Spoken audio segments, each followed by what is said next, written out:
તો hello everyone, જય સોમનારાયણ, જય શ્રી કૃષ્ણ અને good morning to all of you. ઝાઝા દિવસે તમારું સ્વાગત છે આપણા મિની વ્લોગમાં. ઝાઝા દિવસે એમ કેમ કે આપણે 3-4 દિવસ વ્લોગ મૂક્યા નહોતા કેમ કે આપણે હતી એક્ઝામ, પ્લસમાં મને મજા પણ નહોતી એટલે કે એડિટિંગ કરવાનો ટાઈમ રહેતો નહોતો. એટલે હવે 3-4 દિવસના વ્લોગ ભેગા કરીને મેં બધી ક્લિપ આ વિડીયોમાં એડ કરી દીધી છે. તો આ વ્લોગ આપણો 3-4 દિવસનો બની જશે. તો આજે તો જો આપણી મોર્નિંગ થઈ ગઈ હતી આપણી ઘરે, અને મામા ઉઠતા વેત જો આપણે પહેલા તો મોકલી દીધા હતા માવો લેવા, અને માવો લઈને જેવા જ આપણે ઘરે આવ્યા ત્યાં જોયું તો અહીંયા મામી જવાની તૈયારી કરતા હતા.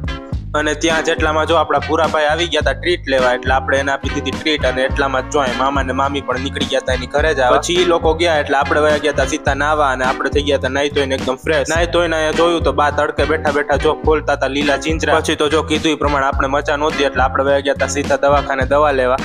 પછી તો દવા લઈ અને આપણે ઘરે આવીને પેલા તો બનાવી લીધી મેગી, અને મેગી ખાઈને આપણે ખાઈ લીધી હતી દવા. પછી તો આપણે જો બપોર પછી નકરો રેસ્ટ કર્યો તો એટલે આવી ગયા હતા સીતા રાતે જમવા. રાતે આપણે જમી લીધા હતા બટેકા પૌવા, અને પછી બીજે દિવસે આપણે નીકળી ગયા હતા સીતા આપણી ટ્રેન પકડીને રાજકોટ પહોંચી અને રિક્ષામાં બેસી અને આપણે પહોંચી ગયા સીતા હોસ્ટેલે પહોંચીને પેલા તો જો આપણે લઈ લીધો તો પેટ પૂજાનો સામાન.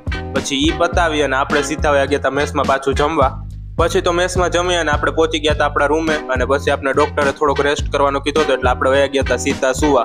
અને પછી બીજે દિવસે ઉઠી અને આપણે જવાનું હતું સ્ટેશનરી, થોડુંક કામ હતું એટલે એ લેવા.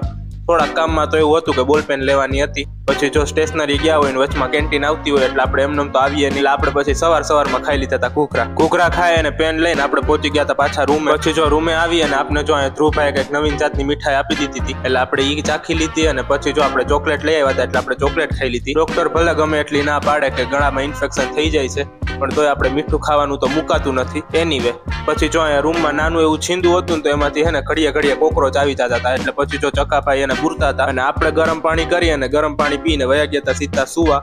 તો મળીએ કાલના નવા વિડીયોમાં. ત્યાં સુધી જય સોમનારાયણ, જય શ્રી કૃષ્ણ, ગુડ નાઇટ.